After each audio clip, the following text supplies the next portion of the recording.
JBN, we keep you informed. Firefighter dies in Macookspend car crash on New Year's Day. A firefighter died of injuries he sustained in a car crash along the Macookspend Main Road in St. Catherine on Wednesday night.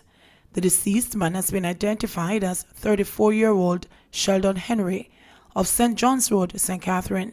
He was assigned to the Old Harbour Fire Station in the parish. The Jamaica Fire Brigade has been offering counseling to his colleagues there. Reports are that about 11:30 p.m., Henry had left work and was driving his car on the Macookspend Main Road heading towards Spanish Town when he overtook a line of traffic. His vehicle then reportedly collided with at least two other vehicles. He was pronounced dead at hospital. It was the first fatal crash reported in 2020. Meanwhile, local government minister Desmond Mackenzie, in a statement, expressed his condolences to the colleagues, family and friends of Henry. Henry joined the Jamaica Fire Brigade in 2012. Man charged with murder involving elderly father. The Manchester police have charged a man who reportedly chopped his elderly father to death during a dispute in Georges Valley in the parish on Monday. The accused, 29-year-old John Leon, otherwise called Jay, who is charged with the murder of 75-year-old Roy Leon, is to appear in court at a later date. The police reported that on December 30 last year, the senior citizen was at home with his wife when the enraged younger Leon entered and an argument developed. Young Leon then dragged his father from the house and reportedly re-entered the building, where he is believed to have chopped his father several times. The senior citizen's head was partially severed in the process. Residents later made the gruesome discovery and alerted the police. John Leon was subsequently apprehended and charged by the police. Journalists among three hit by bullets as Jamaicans ring in the new year. At least 3 persons are lucky to have escaped with their lives after they were hit by stray bullets thought to have been fired illegally by persons ringing in the new year in the early morning hours of January 1. The 3-hour journalist was hit in the chest while lying in bed. A 15-year-old girl was hit in the forehead while she and others congregated in a churchyard after the traditional watch night service, and a woman was hit while on a roof in Red Hills, Upper St. Andrew.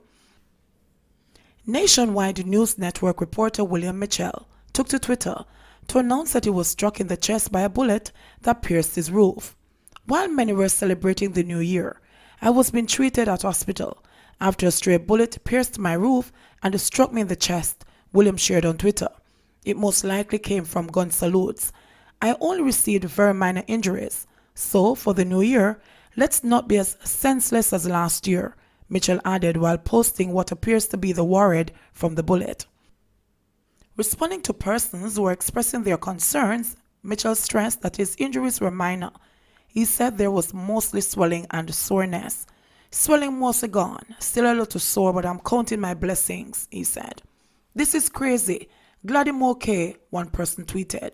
Whoa, I know how dangerous those are.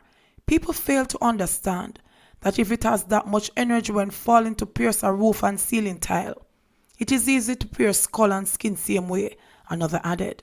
Yet another Twitter user said, Jesus wept. This is the 3rd stray bullet story I'm seeing on my timeline. Thank God you are all alive and well. In the St. James incident, 15-year-old Abigail Mullins, a student of the Montego Bay High School, was hit in the forehead by a stray bullet as she spoke with fellow worshippers in the churchyard of the Emmanuel Chapel, where her father, Pastor Mark Mullins, had shortly before wrapped up watch night service. Abigail reportedly fell to the ground and was bleeding profusely from her forehead.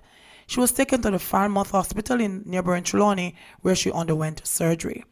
It is believed that she was hit by a bullet fired by persons in Mount Salem who were celebrating the dawn of the new year. Mount Salem St. James has been the site of a zone of special operations ZOZO for more than 2 years. Additionally, the parish of St. James has been under a state of emergency for most of 2019.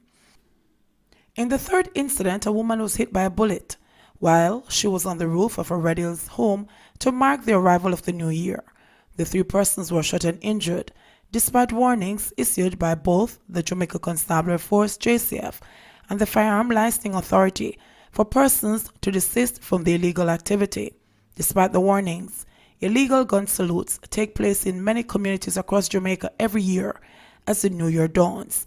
persons have been struck by falling bullets in the past. Police commanders scold Federation boss. The union that represents police commanders has shut down claims that they are using transfers and leave approvals to punish subordinates. Further, the POA, which represents cops above the rank of sergeant, has publicly thrown its support behind Major General Antony Anderson, the former Army chief who was parachuted into the job of police commissioner. The POA declares that the officers of the Jamaica Constabulary Force fully supports the vision of the police commissioner and at all times extensively avails itself to achieve the intent and the purpose of the force as a professional body guided under its leadership, when Cameron said in a statement. The POA president said further that his executive had met with the Commissioner of Police, who have never expressed dissatisfaction with the support being given by the officers. The group was responding to a scathing article written by Sergeant Patrick Rowe, chairman of the Police Federation, which represents rank and file cops. In the article, which was published by the Gleaner on Tuesday, Rowe suggested that some senior officers were lazy and openly resistant to the commissioner's reform agenda. Rowe suggested that police commanders were abusing their authority by using transfers and approvals for vacation leave maliciously against their subordinates.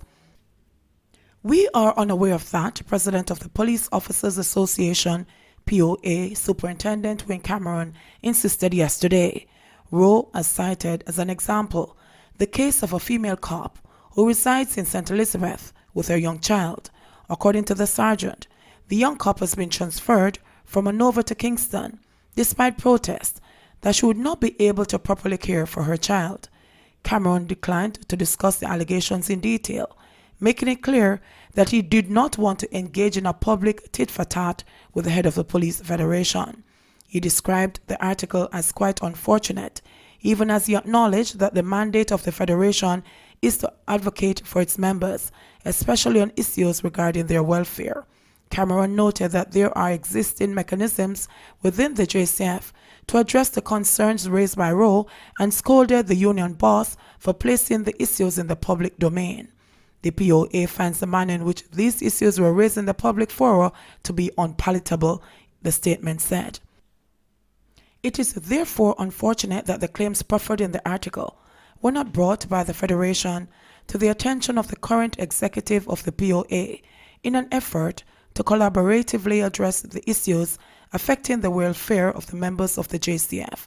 He said that the POA, like the Federation, advocates for improvement in working conditions and other welfare issues for members of the JCF, noting that a greater level of prudence should have been exercised to allow for both entities to meet on common ground. The POA president extended an invitation to Rowe for both groups to meet and discuss the way forward. CMS says no tuberculosis at Supreme Court building. The Court Management Services has moved to respond to reports about suspected cases of tuberculosis, TB, and the possible exposure at the Supreme Court in downtown Kingston. In a statement yesterday afternoon, the agency said there is no established link between the Supreme Court and the policemen who have reportedly contracted TB. It says the Supreme Court remains open and matters will proceed as scheduled. At least 3 cops reportedly fell ill after allegedly contracting the disease from a prisoner.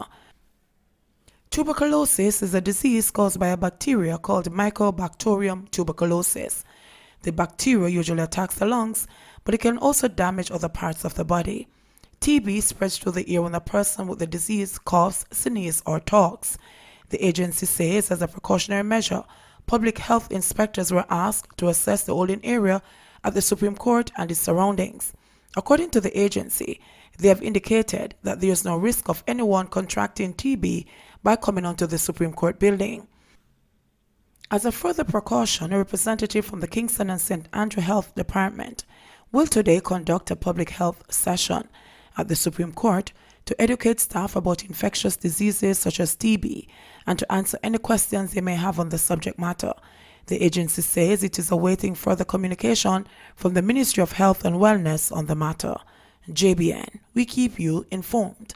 Please remember to like, subscribe, share, leave us a comment and click the notification bell to receive our daily news items.